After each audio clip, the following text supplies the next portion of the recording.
시신은 언제 발견된 거죠? 이틀 전 밤중에 순찰선에 의해 발견됐다고 합니다. 사인은 확인되었나요? 부검 결과 두부에 가격당한 상흔과 손목에 묶였던 흔적이 발견되었어요. 법의관 말로는 뒤에서 머리를 가격당해 의식을 잃었고 무거운 물건과 함께 묶여 바다로 던져진 것으로 보인다고 하더군요. 이 외에 다른 상처나 흔적은 없었나요? 시신이 바닷물에 빠진 지 너무 오래되어 많은 흔적이 사라진 모양입니다. 추락 지점은요? 대략 이 정도 위치입니다.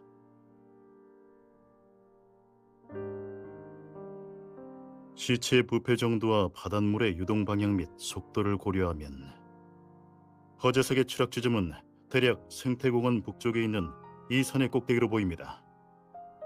누가 빠뜨린 건지는 알 수 있나요? 현재 그게 제일 문제입니다. 북쪽의 이 지역은 전부 미개발 지역이에요. 인적이 드물어 CCTV가 없죠. 공원 정문의 출입 영상을 조사해봤지만 다른 수상한 인물을 발견하지 못했고요. 내부에서는 범인이 북동쪽에 있는 폐문을 통해 이곳을 빠져나갔다고 추측하고 있습니다. 그렇군요. 허재석이 살해당한 시각은 언제인가요? 시신의 부검 정보와 마지막 이동 경로를 종합해봤을 때 사건이 발생한 시각은 대략 실종 신고 전후인 1월 27일에서 29일 사이로 추정됩니다. 상황은 잘 알겠습니다. 추후에 사건 투정 장소로 가서 다시 한번 보도록 하죠.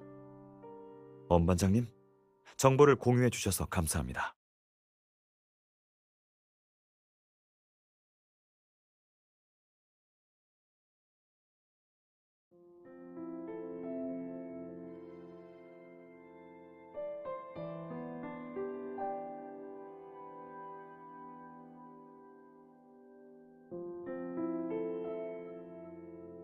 녹음 증거도 있는 데다가 장태산과의 관계로 봤을 때 알고 있을 확률이 높아요.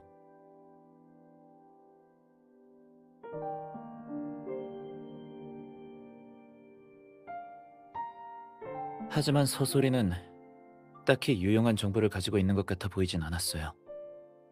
본인이 장태산을 얼마나 잘 알고 있는지에 대해 이야기한 것들은 아마 우리의 도움을 얻어내기 위해 한 말일 거예요.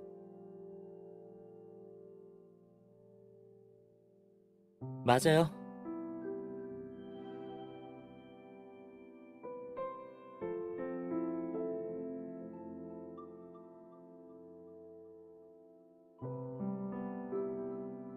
그렇죠. 이 점에 대해서는 오히려 서소리에게 고마워해야겠네요. 자, 이 이야기는 그만하고 파일은 좀 읽어봤어요? 이따가 왕범준한테 어떤 질문을 할 건지 생각해봤어요?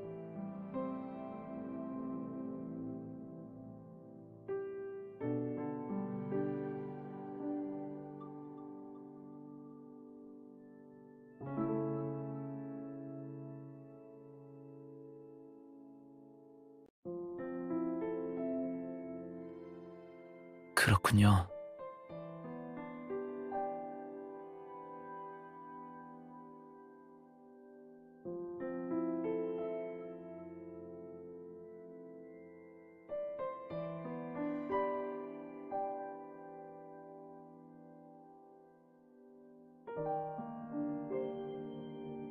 그러면 서소리가 말한 증거 중 의심스러운 부분은 없었어요?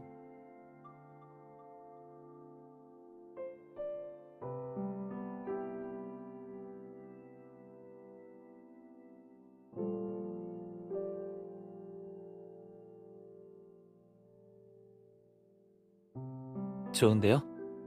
짧은 시간 안에 이렇게 많은 문제들과 조사 방향을 찾아내다니. 역시 변호사 누나답네요.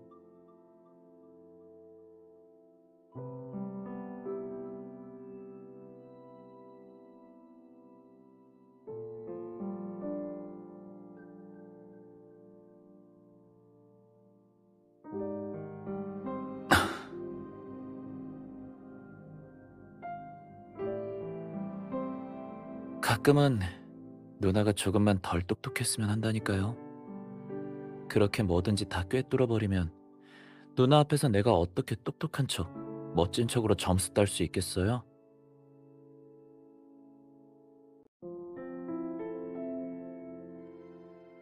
왜 그래요? 혹시 부끄러워하는 거예요? 알겠어요. 장난 안 칠게요. 정확히 맞췄어요. 아까는 일부러 그런 게 맞아요. 서소리는 수년간 전쟁터에서 일해온 사람이에요. 경계심이 보통 사람에 비해 훨씬 높은 편이죠. 일반적으로 이런 사람들은 자신이 불리한 상황에 놓이게 되면 일단 아무런 행동도 하지 않고 상황을 지켜보기만 하죠.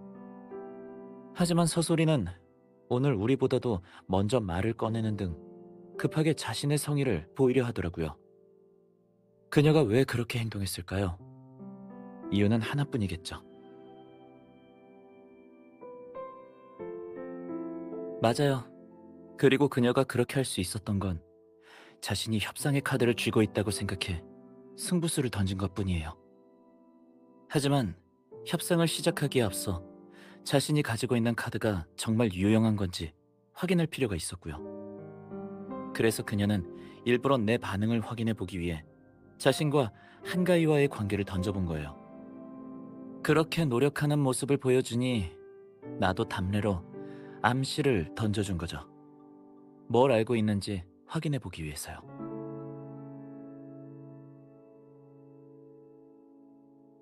결과적으로 보면 난 그저 목소리 톤을 조금 올린 것뿐인데 서소리는 모든 걸 털어놨죠.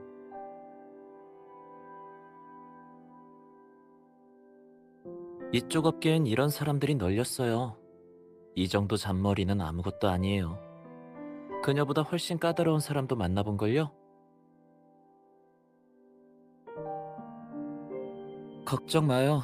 나 유신우예요. 누가 나한테 뭐라고 할 수 있겠어요? 왜 웃어요?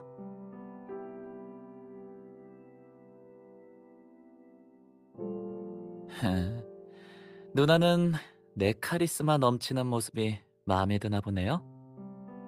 아휴, 그런 줄 알았으면 자상한 연하남 컨셉은 진작에 버리는 건데.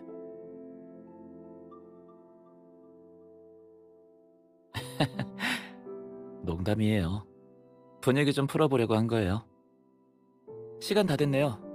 나 옷만 갈아입고 경찰서로 가자. 업무 시간도 아닌데 정장이라니 정말 불편하다니까.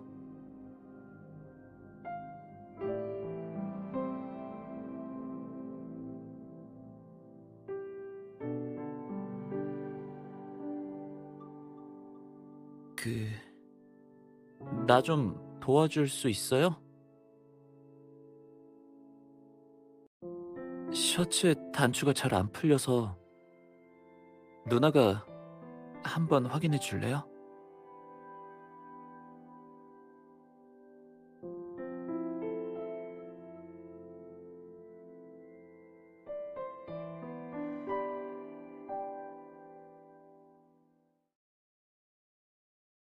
어때요? 왜 안 풀리는 건지 알아냈어요?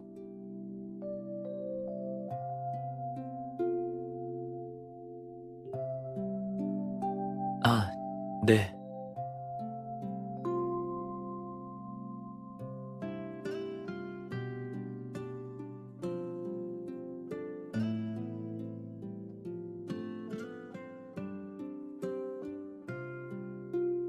아, 아니요.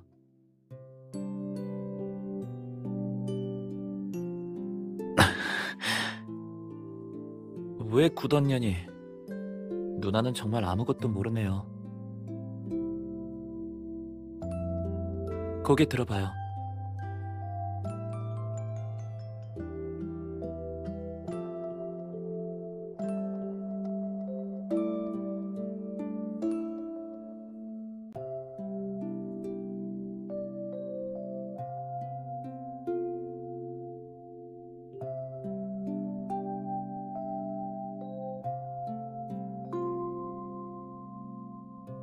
누나, 지금 우리 상황이랑 분위기가 좀 묘한 것 같지 않아요?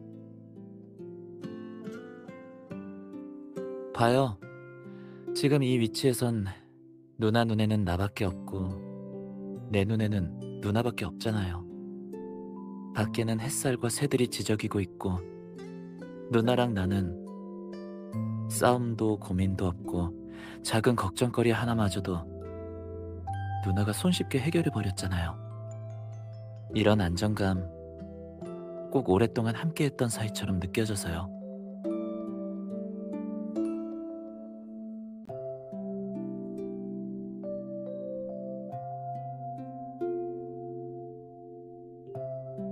그냥 내 생각을 말한 것뿐인데 왜 그렇게 긴장해요? 설마 나랑 같은 생각을 한 거예요? 나한테 마음을 들켜버렸어요?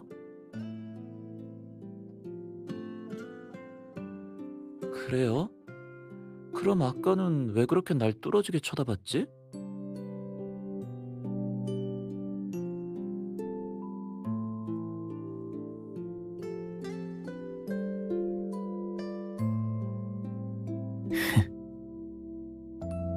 네, 지금 가요.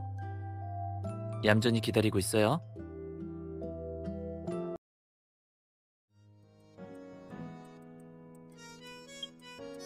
그러니까 왕범준 사건을 변호사님이 맡게 되셨다고요? 괜찮습니다. 사건에 대해서 대충 알아보긴 했는데 몇 가지 더 자세히 확인하고 싶은 게 있어요. 네, 물어보시죠.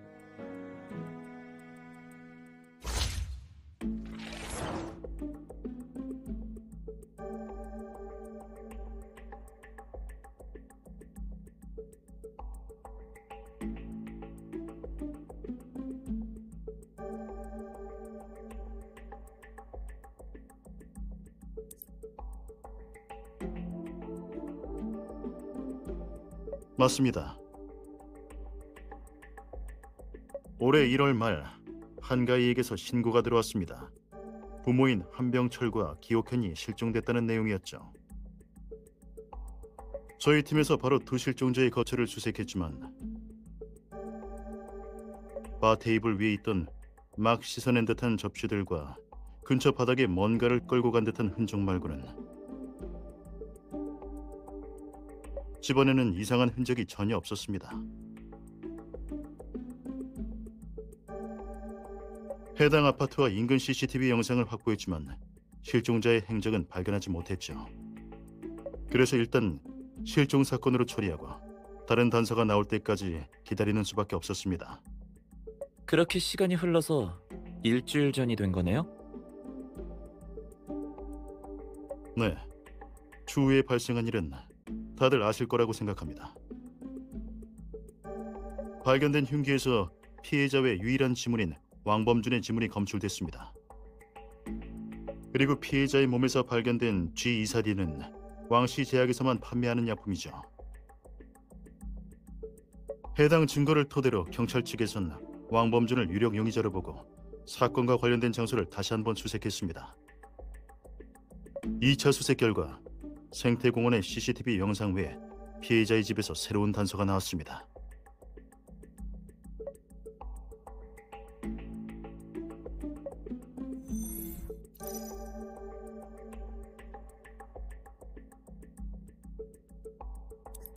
대체 뭘 발견한 거죠?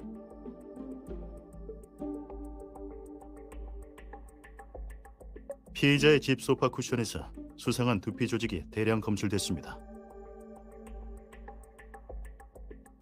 그 조직들은 일반적인 신진대사로 인한 게 아닙니다. 혈액의 흔적도 미량 남아 있었고요. 1차 수색에서 발견한 끌린 흔적과 씻어낸 접시로 봤을 때 저희는 사건 당일 왕범준이 G24D를 넣은 음식을 들고 피해자 집에 찾아간 것으로 보고 있습니다. 피해자가 약을 먹고 의식을 잃을 때까지 기다린 듯한데 혈흔이 남거나 소동이 일어나는 걸 방지하기 위해서였겠죠. 그는 두 피해자를 바닥에 눕히고 소파 쿠션으로 머리를 받친 후 피해자의 머리를 강하게 가격했습니다. 한병철과 기옥현은 뇌출혈로 사망에 이르게 됐고요.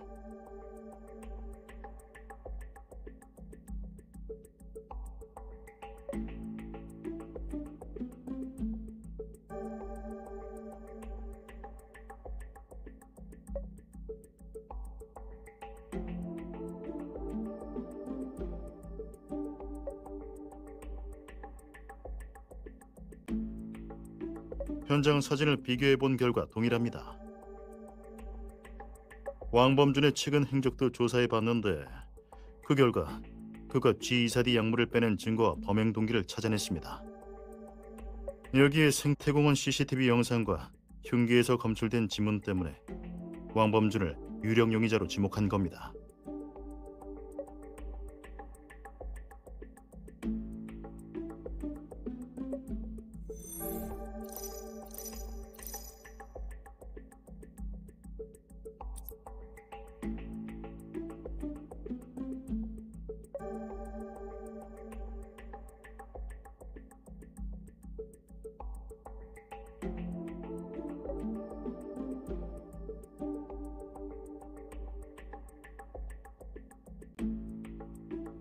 지문이 찍힌 흉기와 부검 보고서의 피해자 사망 추정 시간을 종합해 내린 결론입니다.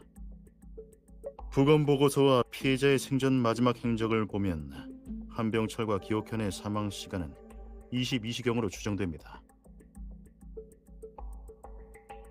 저희는 아파트 입구와 생태공원 입구에 22시부터 다음날 12시까지 CCTV 영상을 확보해 대조해봤습니다. 그 결과 왕범준이 바로 그 시간대 큰 물건을 옮기는 모습이 확인되었습니다. 물론 공범이 있을 가능성을 배제할 수 없기 때문에 해당 시간대에 의심되는 사람들을 모두 조사했고요. 하지만 왕범준의 캐리어 안에서만 피해자의 DNA가 검출되었고 다른 용의자들은 별 다른 이상이 없었습니다. 그래서 사건 발생 당일 저녁 왕범준이 생태공원에 시체를 유기했다는 결론을 내린 거죠.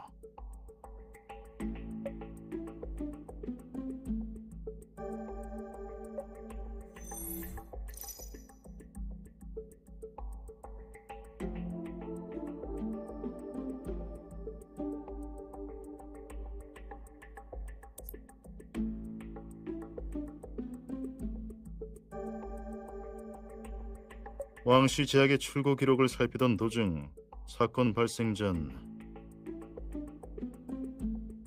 G24D 약품 출고 기록 일부에 왕범준의 사인이 있었습니다.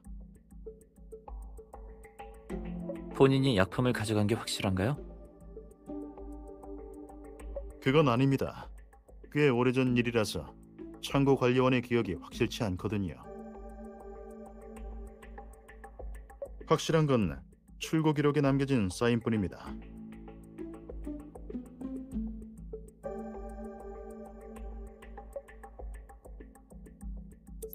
두 피해자의 마지막 행적은 어떻게 확인됐죠? 아파트 입구의 CCTV 영상을 통해 확인되었습니다.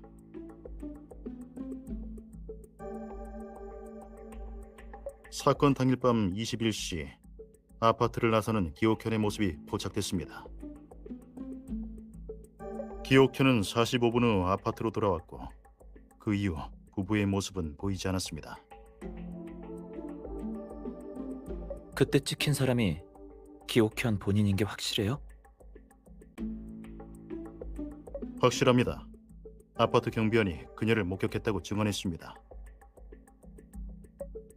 그때 목격한 사람이 기옥현 씨가 확실합니까? 네. 그때 제가 사모님이 큰 캐리어 2개를 차에 싣는 걸 도와드렸거든요. 캐리어요? 거긴 뭐가 들어있었죠? 외곽에 새로운 집을 장만하셨는데 그곳으로 보낼 옷이랑 이불이 들어있다고 하셨어요. 캐리어가 꽤 무거워서 진이 다 빠졌었죠. 그 당시 기옥현 씨에게 이상한 점은 없었나요? 그때 말을 좀 아끼시고 마스크와 모자를 쓴 거 말고는 딱히 없었어요. 새벽이기도 하고 날씨도 추웠어서 두껍게 입으신 거겠죠?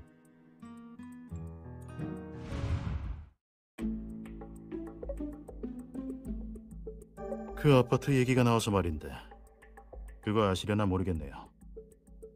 한가희와 왕범준, 피해자 부부 모두 다 같은 건물에 살고 있다는 거 알고 계셨습니까?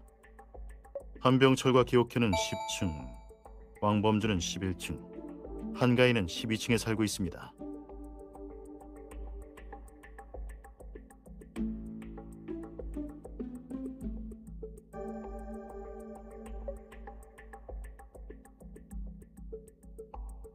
라움 캐슬은 나름 유명한 고급 주택 단지니까요. 미림시 부자들이나 해외에서 귀국한 사람들이 다 사들이는 아파트예요. 같은 아파트 사는 게 이상한 일은 아니에요. 그래도 이 세 가구의 위치가 상당히 특이해서 현장에 가보시는 게 좋을 겁니다.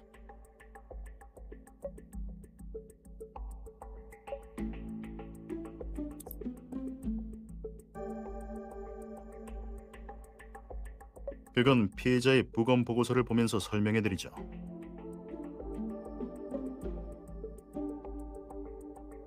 보고서에 따르면 범인은 여러 차례 피해자를 세게 가격한 것으로 보입니다.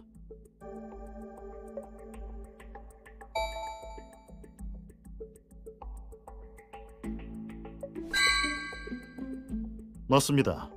이웃집을 탐문한 결과 왕범주는 결혼 예물 문제로 피해자 부부와 다툰 적이 있다고 확인되었습니다.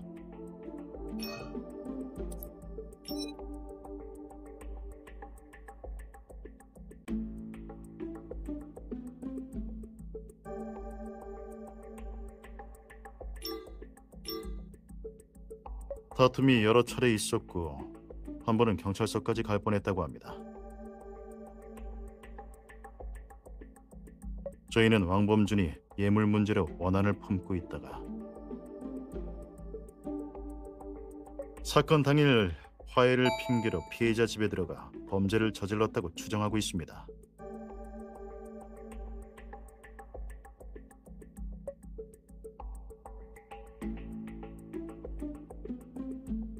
이웃에게 물어보니 서로 사이는 나쁘지 않았다고, 꽤 화목한 집안이었다고 합니다.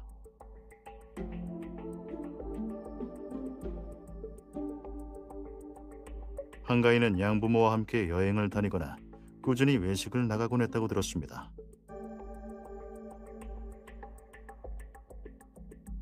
어떤 이웃은 한가이와 기옥현이 친모녀 사이는 아니지만 겉모습이나 서로를 대하는 태도나 감정이 친모녀 같았다고 하더군요. 저희가 한가이의 사건 당일 행적을 조사한 결과 알리바이는 충분합니다.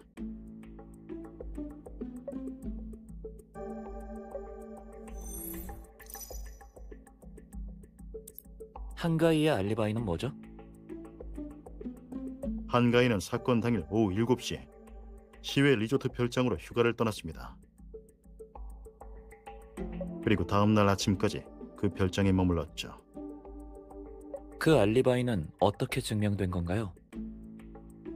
리조트 별장의 CCTV 영상과 한가이의 행적을 분석한 결과입니다.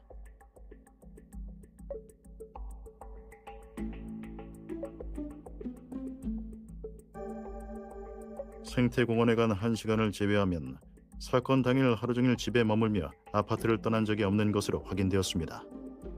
별을 보러 생태공원 서쪽에 개천에 갔다고 주장하고 있습니다.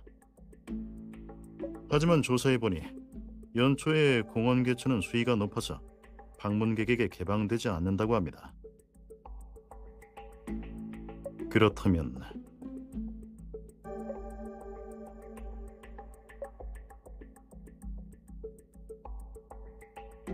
모두 확인됐습니다. 두 피해자는 오랜 기간의 해외 생활 끝에 미림시로 돌아온 경우라 인간관계가 단순했습니다. 딸 한가희와 사위 왕범준 외에는 알고 지내는 사람이 거의 없더군요.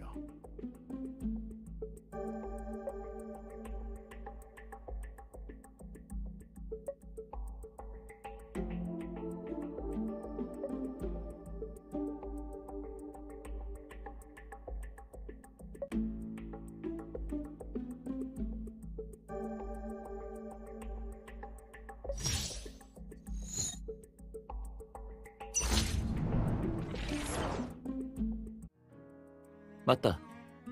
한가이의 친부모에 대해서도 조사해 보셨나요?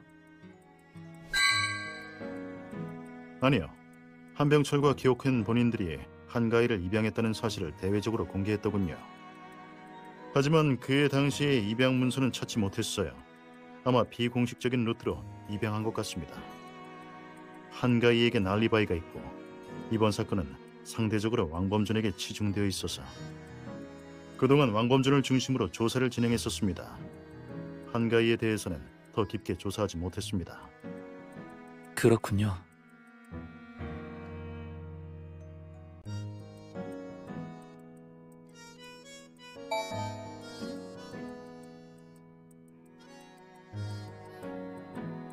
아직입니다.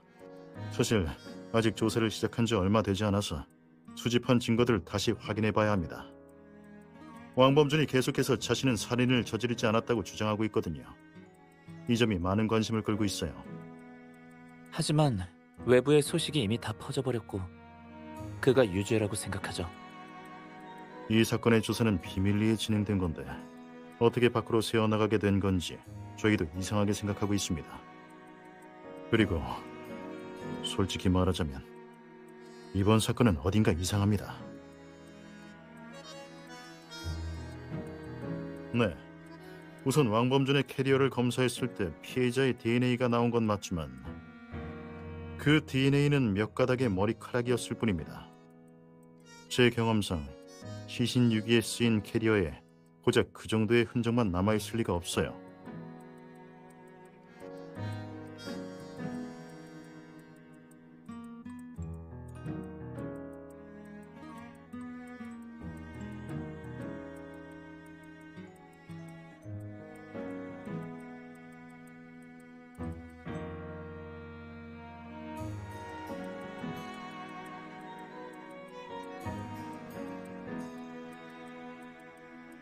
그 외에 한병철과 기옥현의 주변 사람들과의 관계를 조사해 본 결과 한병철에게 도박하는 취미가 있었지만 한가희의 말에 따르면 그녀와 기옥현은 일에 대해서 모르고 있었다고 하더군요.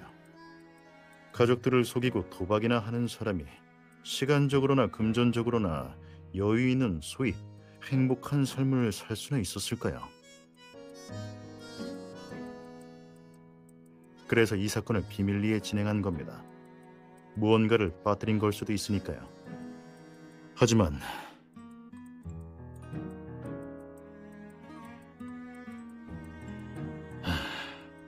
그래도 두 분이 합류해 주셔서 제가 한결 안심이 됩니다. 앞으로 조사에 도움이 필요하시면 언제든지 찾아오셔도 됩니다.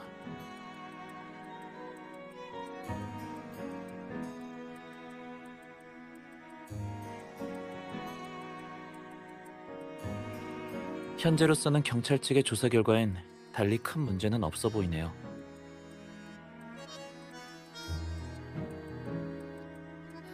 맞아요. 그리고 엄 반장님의 말처럼 한병철네 가족과 서소리의 관계도 의심스러워요. 이 가족의 배후엔 또 다른 비밀이 숨겨져 있을 것 같아요.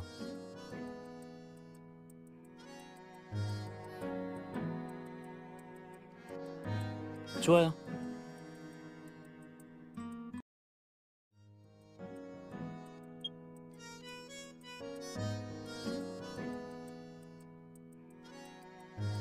테미스 변호사 사무소. 소리 아주머니가 의뢰하신 건가요? 그럼 됐어요.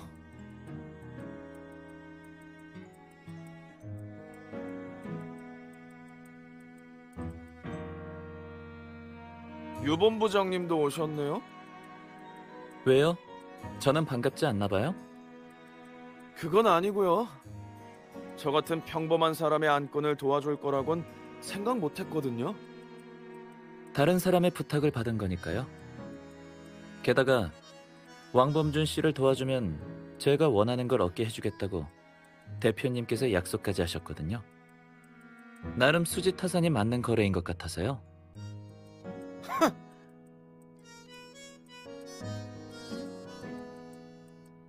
아주 잘한다고는 할 수 없지만 전에 오며 가며 만난 적이 있어요. 좋지 않은 추억도 조금 있고요.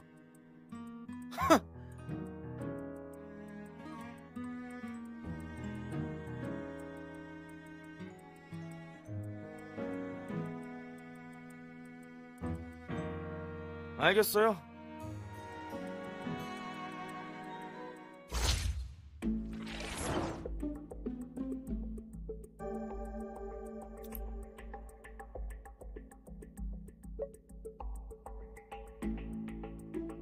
뭘 알고 싶으신 거죠?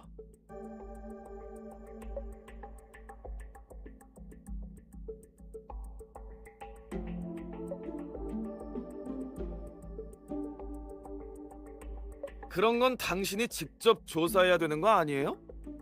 저한테 물어보다니 프로답지 못하시네요.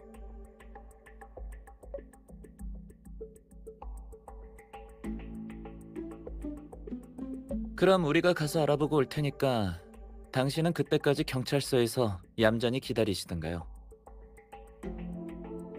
경찰 측에서 결론을 내리기 전까지 최대한 끝내볼게요. 알겠어요. 말할게요. 올해 나이는 25살. 집에서 제약회사를 운영하고 있어요. 왕시제약은 다들 아시겠죠? 부모님 외에 저보다 3살 많은 형이 있어요. 사건과 관련된 정보라 하면 피해자 2분은 미래 제 장인어른과 장모님이 되실 분이었어요. 2분의 딸 가인은 제 약혼녀이기도 하죠. 사건 당일 어디서 뭘 하고 있었죠? 별거 없어요. 낮에는 계속 집에 있었고 밤에 잠깐 생태공원에 다녀왔어요.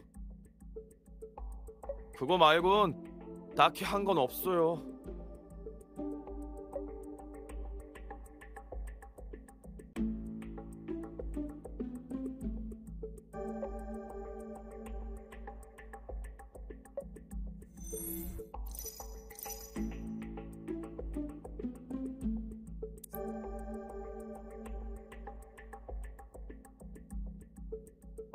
파티장에 갔다가 만났어요. 가인은 소리 아주머니와 함께 왔고요. 제가 가희한테 한눈에 반해서 먼저 대시했어요. 그리고 얼마 뒤에 사귀게 됐고요. 그럼 한가희 씨가 사실 서소리 씨와 장태산 씨의 자녀란 것도 아시겠네요? 그럼요. 소리 아주머니가 알려주셨거든요. 근데 그런 건 상관없어요. 가희가 누구 딸이든 제가 좋아하는 건 가희니까요.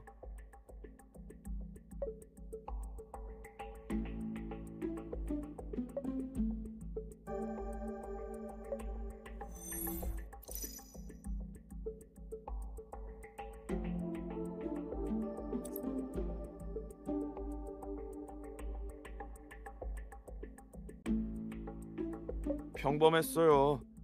그리 가깝지도 그리 대면대면하지도 않았죠.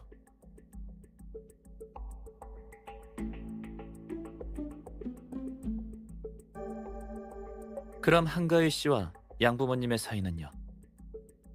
나름 괜찮은 편이에요. 특히 아주머님이 가희를 많이 챙기시는 것 같아요.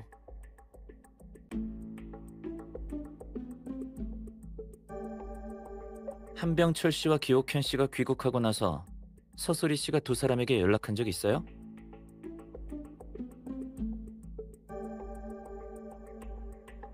있을 거예요.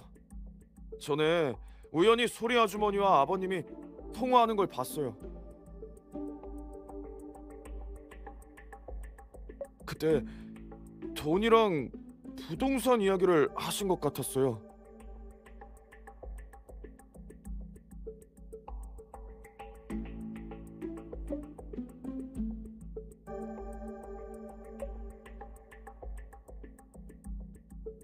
그런데 좀 이상하네요. 소리 아주머니가 아버님 같은 사람과 연락을 하고 지냈다니. 아버님처럼 무례한 분과 어울릴 성격이 아닌데.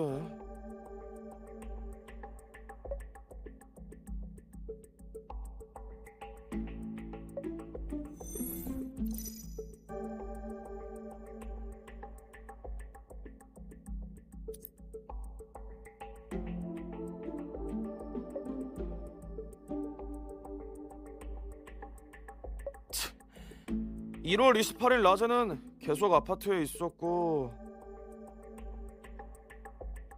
저녁 11시쯤에 생태공원 서쪽 개천에 별을 보러 나갔어요. 그러다가 1시간을 기다려도 별이 안 보여서 다시 정리하고 집으로 돌아갔어요.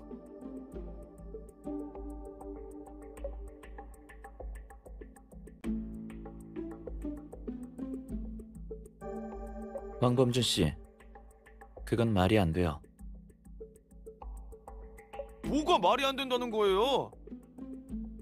그 개천은 연초에 수위 상승으로 외부인한텐 개방을 안 하거든요. 대체 어디서 별을 관측한 거죠?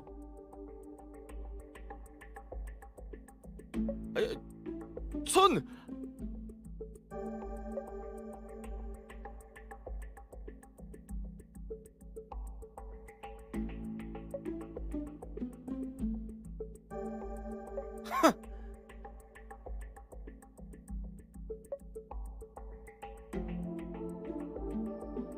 알겠어요.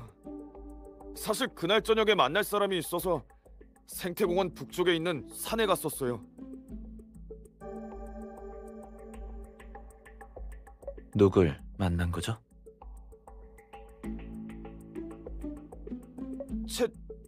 채권자요. 네. 당시 안 좋은 버릇이 있어서 돈을 좀 잃었었거든요.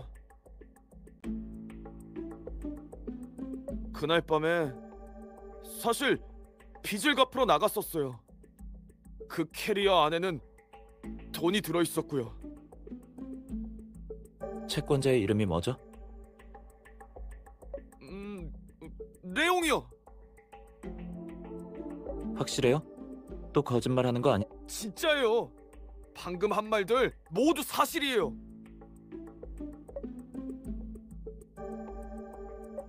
그야 제가 도박에 빠졌다는 게 알려지면 안 되니까요. 혐의가 풀려서 나간다 해도 제가 지금 가진 걸 다 빼앗길 거라고요.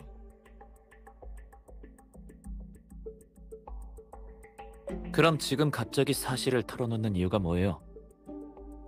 그야 살인범으로 몰리니까 어쩔 수 없이 말한 거죠. 경찰서에서 진술할 땐 혐의가 금방 풀릴 줄 알고 알리바이도 대충 둘러댔는데 상황이 이렇게 될지 누가 알았겠냐고요. 전 정말 범인 아니에요. 왕범준 씨, 방금 진술한 거 다 사실이에요?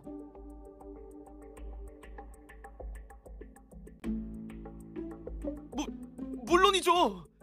지금 처지에 거짓말하게 생겼어요?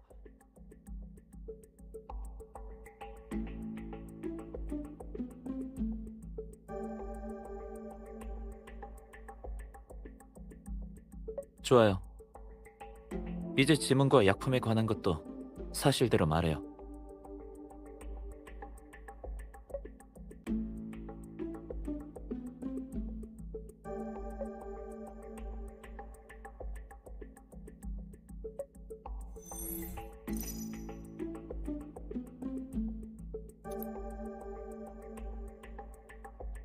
그게 무슨 문제라도 되나요?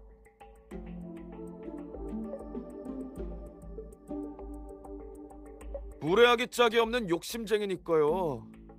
그런 사람은 정말 질색이거든요. 가희랑 올해 3월에 결혼 예정이었고 당시 모든 준비를 마친 상태였어요.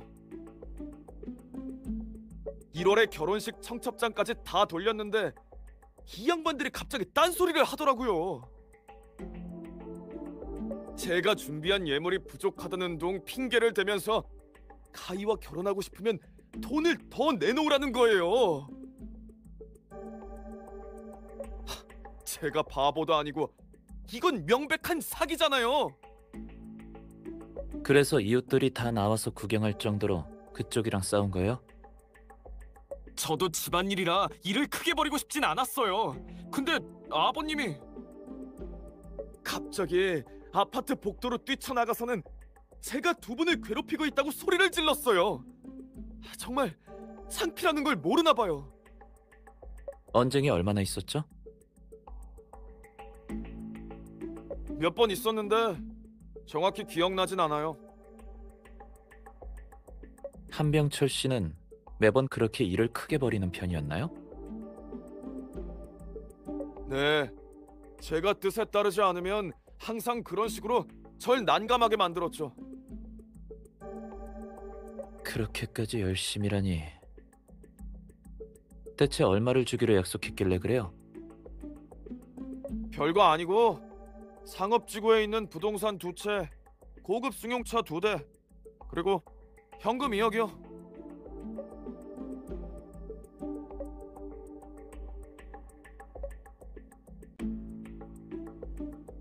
가이요?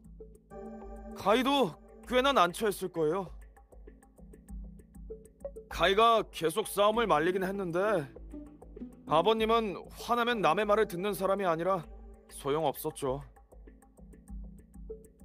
그렇다고 자기 아버지한테 뭐라고 할 수도 없는 입장이잖아요.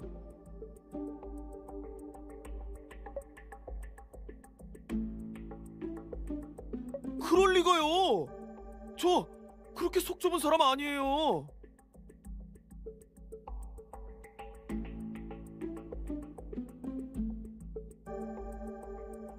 아버님을 좋아하진 않았지만 가이를 봐서 넘어간 거죠.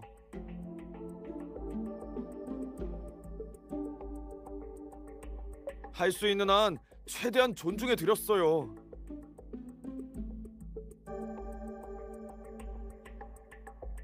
어머님은 소심한 편이라 거의 나서지 않으셨지만 그래도 가이를 꽤나 잘 챙겨주는 편이셨어요. 성격 탓에 티를 많이 안 내신 것뿐이죠.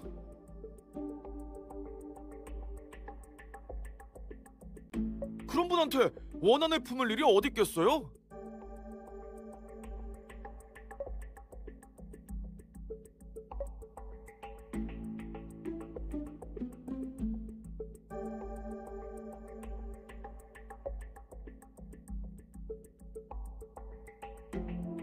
네.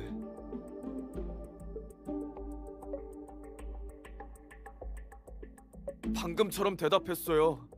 근데 제 말을 안 믿어주시더라고요. 경찰이 제가 2사람을 죽이겠다고 말한 걸 들은 이웃이 있다고 했어요. 하긴 했는데 그건 홧김에 나온 말이지 진심이 아니었어요. 전 정말 2분을 죽이지 않았어요.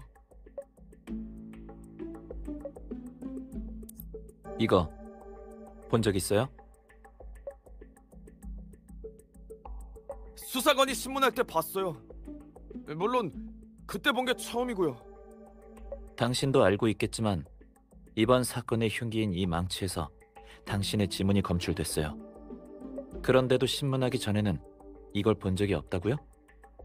전 정말 억울해요. 진짜 이 망치는 본 적이 없어요. 그럼 왜 이 망치에 당신의 지문이 남아있는 거죠? 저도 그 이유를 모르겠어요. 정말 이상하다고요. 이런 건 만져본 적도 없어요.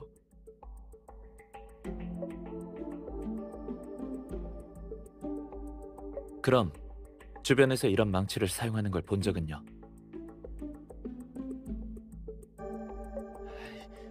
그런 사소한 것까지 어떻게 기억해요?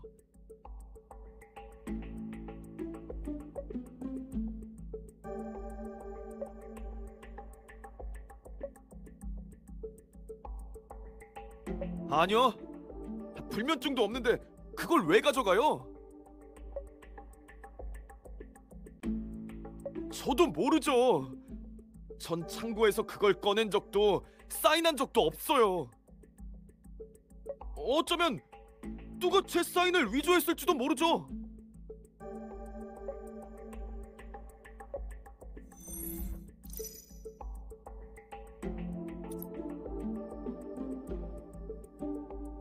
왕범준 씨, 서소리 씨가 당신이 장태산에 관한 일을 알고 있다고 했어요. 맞아요. 현재 저와 장태산 씨 말고는 아무도 모르는 일이기도 하죠.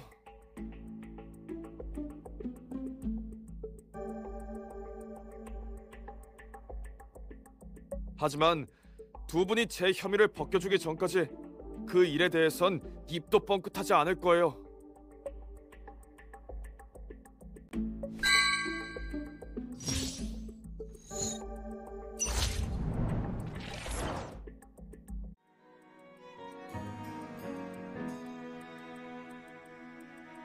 네.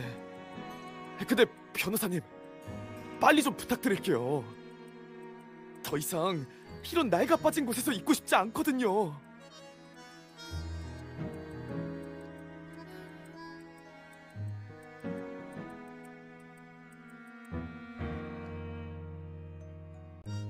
어때요? 왕범준과의 대화에서 실마리를 찾았나요?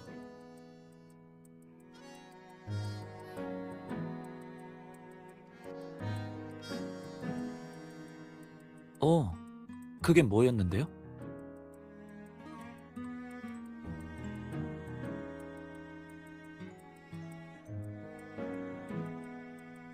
왜죠?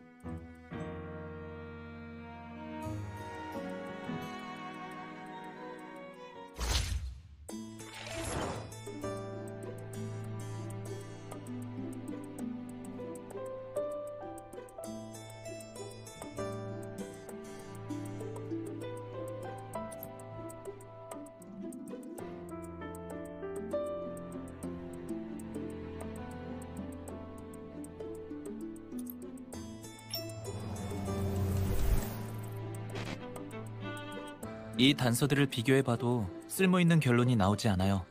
다시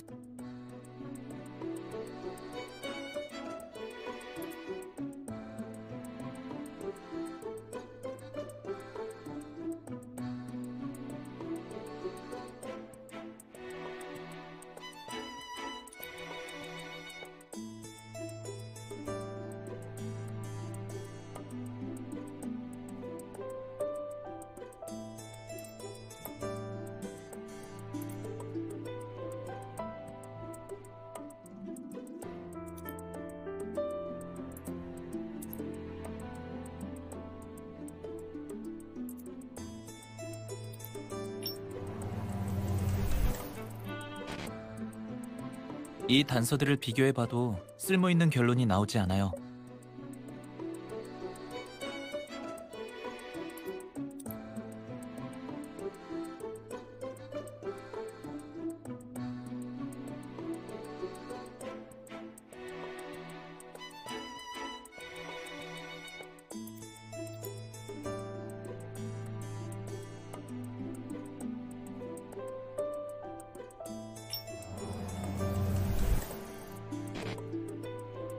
이 단서들을 비교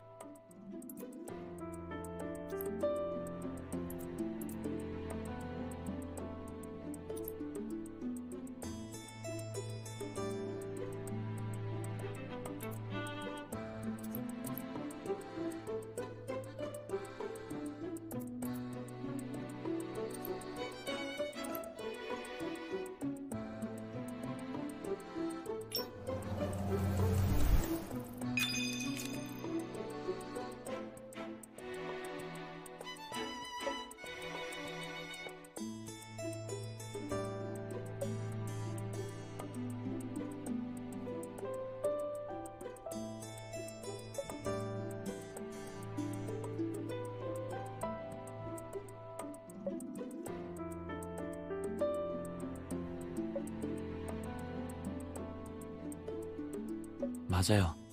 그래서 드는 생각인데 서소리가 한가희의 신분을 밝혀서 우리 반응을 관찰한 것처럼 왕범준과 한가희의 만남은 서소리가 특별히 주선했을 거예요.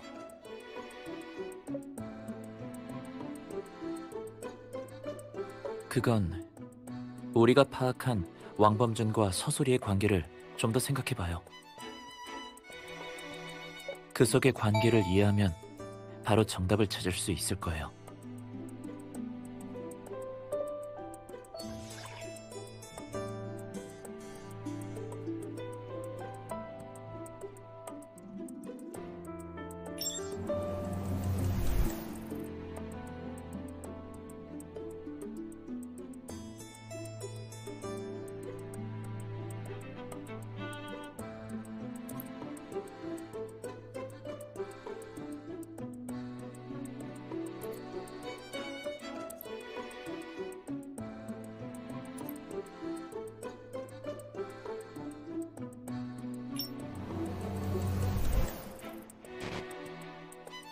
이 단서들을 비교해봐도 쓸모있는 결론이 나오지 않...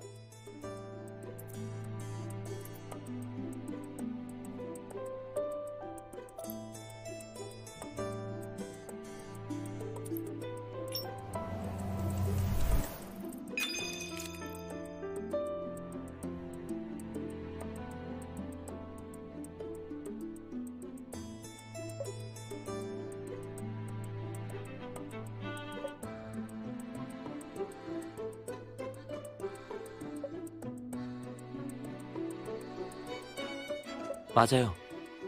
서소리는 왕범준을 자신의 편으로 묶어두기 위해 딸을 이용했을 가능성이 커요. 그녀와 왕범준 사이의 이익관계를 넘어 더욱 돈독한 관계를 맺게 된다면 두 사람의 동맹 관계가 더 견고해질 테니까요.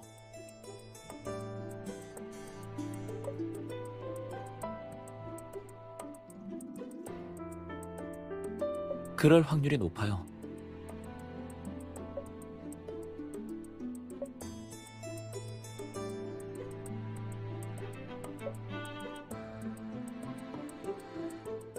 그 말은 설마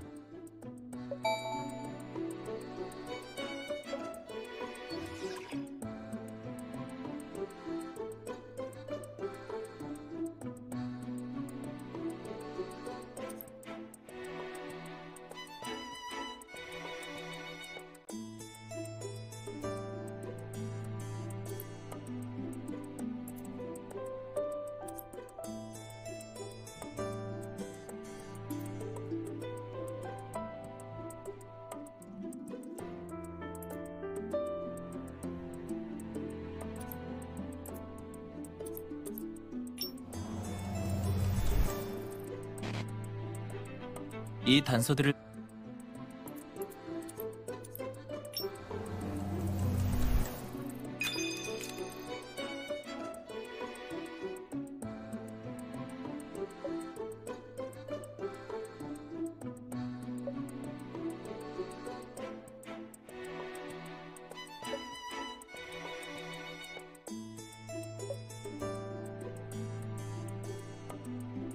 확실히 그렇네요. 지금 당장 시원 씨한테 한병철과 서소리가 어떤 관계인지 알아봐 달라고 할게요.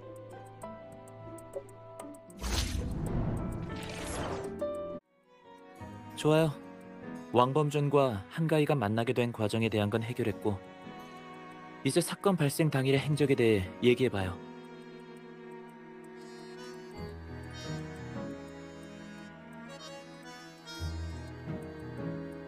맞아요. 아까 아버지와 형이 알게 돼서 모든 걸 빼앗길까봐 두려웠다라고 했잖아요. 우리가 그 말을 믿을 거라고 생각했나? 도박이랑 살인 중에 어느 게 더 심각한 건지도 모르나 봐요. 근데 왕범준은 도박이 살인죄보다 더 심각하다고 생각하고 있을 수도 있으니 시은 씨한테 레옹이라는 이름의 빚쟁이가 있는지도 확인해 달라고 할게요. 별일 아닌걸요?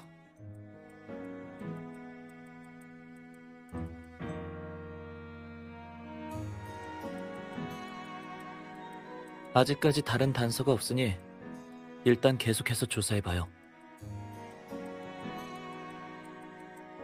이제 어떤 걸 조사할 생각이에요?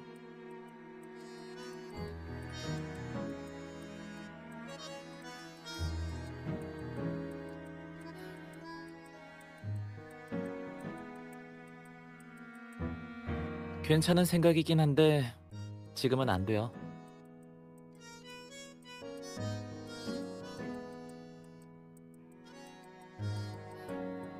일단 저녁부터 먹고 집에서 쉬도록 해요. 내일 날이 밝자마자 엄 반장님께 말씀드려서 현장에 가보죠. 좋아요. 그럼 내일 오후에 사무소로 데리러 갈게요. 그리고 한가위와는 왕범준의 변호인 신분으로 약속을 잡아봐도 될 것 같아요. 그쪽에서 얻어야 할 정보가 꽤 많으니까요. 좋아요.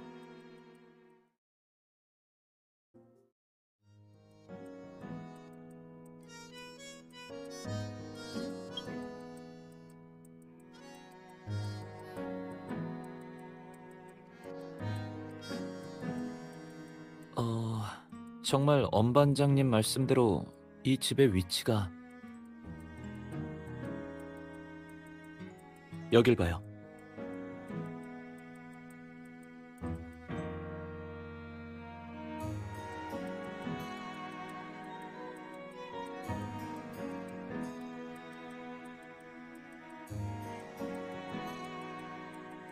맞아요. 그리고 방금 CCTV를 관찰했는데 2층의 CCTV 화면은 이 모퉁이를 돌기 전 복도까지만 보이더라고요. 1001호는 완전히 화면에 잡히지 않는다는 거죠. 그리고 이 대피 통로 안에는 CCTV가 없어요.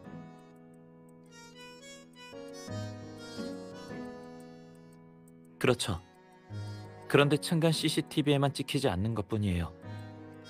이 아파트의 출입문은 하나라서 이곳을 떠나려면 반드시 출입문의 CCTV에 찍힐 수밖에 없거든요.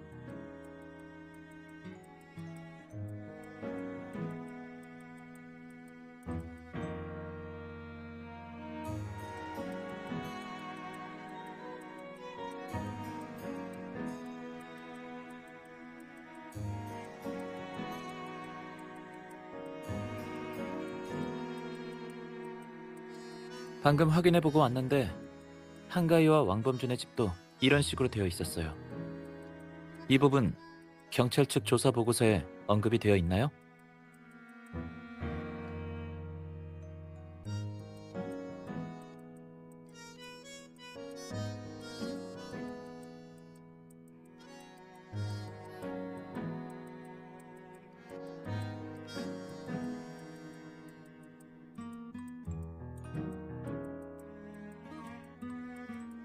그런 가능성이 아예 없는 건 아니지만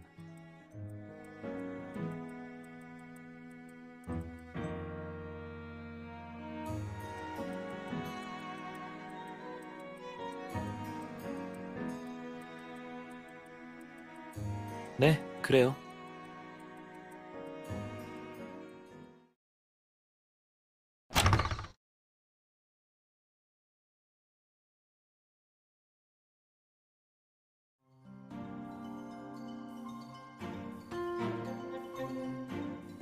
알겠어요.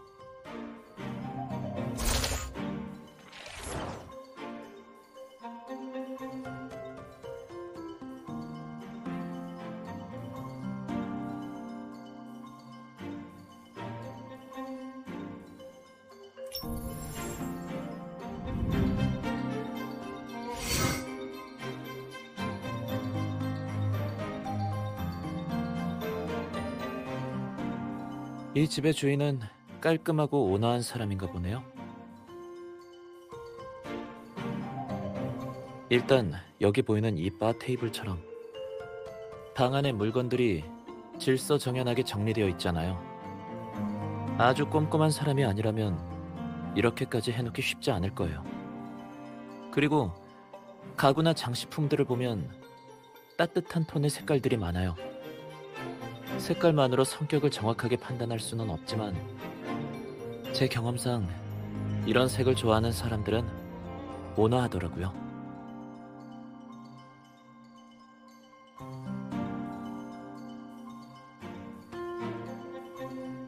그럴지도 모르죠.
어때요? 뭐 좀 찾았어요?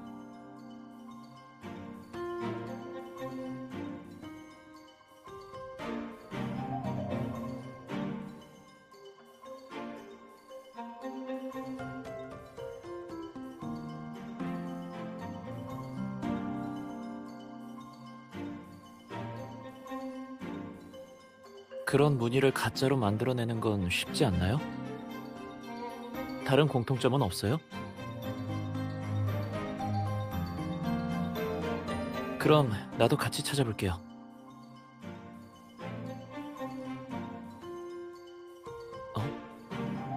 여기 번호가 새겨져 있어요.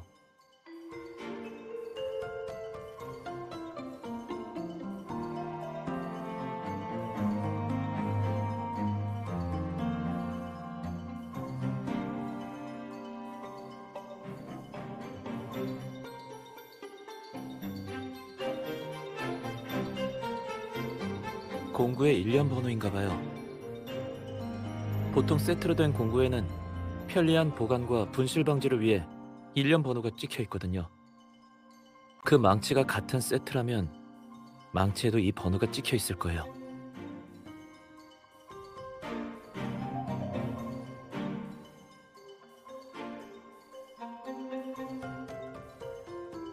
왜 그래요?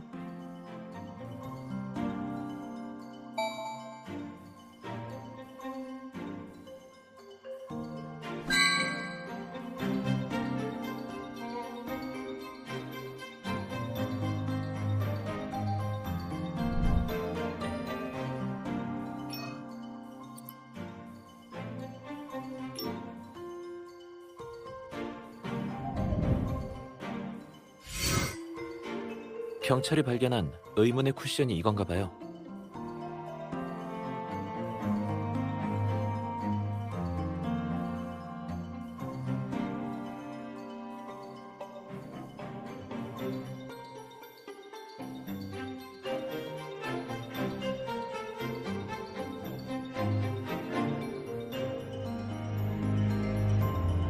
아니요. 그냥 뭔가 이상한데 정확히 뭐가 이상한지는 모르겠네요. 다른 곳도 둘러보자.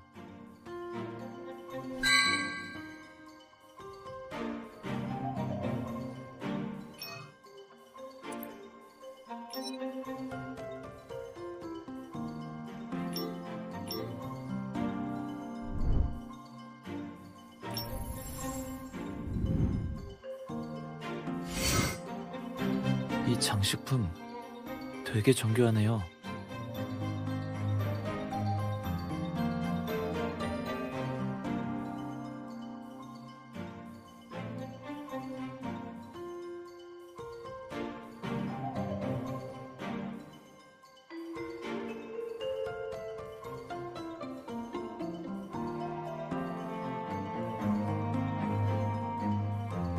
A, B, Y 뒷부분이 지워졌네요.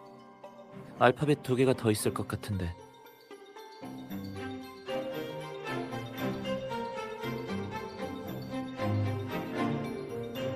어비스? 암거래가 이루어지는 그 술집이요?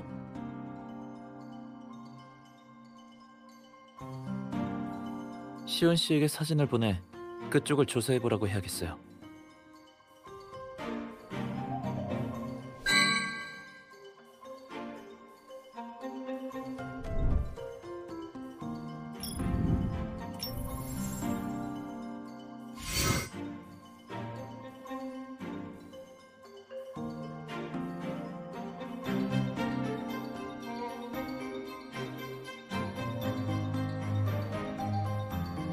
경찰이 이 두 캐리어도 조사를 한 건가요?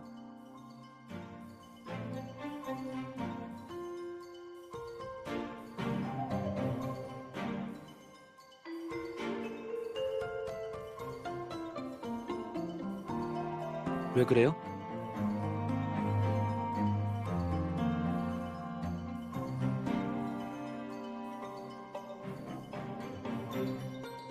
이상하긴 하지만 단정 지을 순 없죠. 예를 들면 짐을 들다가 손을 베어서 피가 묻었을 수도 있잖아요.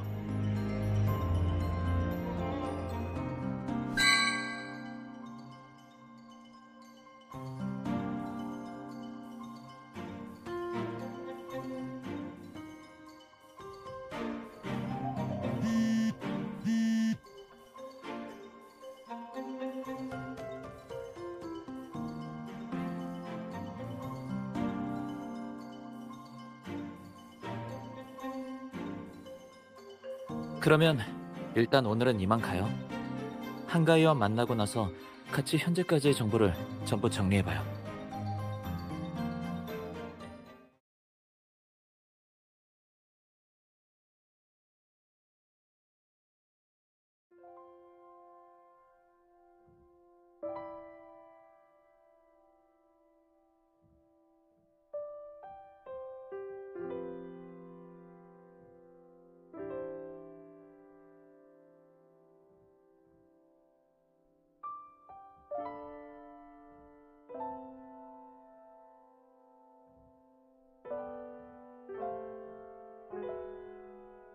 혹시 그쪽도 촬영하러 산에 온 건가요?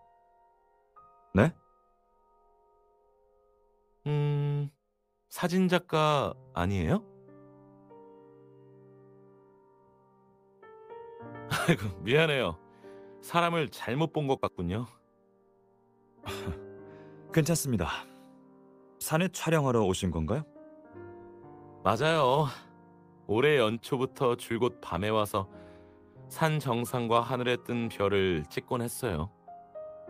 정상은 좀 위험해서 촬영할 때는 조금 먼 곳에서 망원 렌즈를 사용해 촬영하고 있긴 하지만요. 연초라. 올해 1월 27일부터 29일쯤에도 촬영하러 오신 적이 있나요? 1월 27일부터 29일까지라 기억이 잘 나진 않네요. 잠시만요. 스케줄표를 한 번 더 확인해 볼게요. 그럼 부탁드릴게요.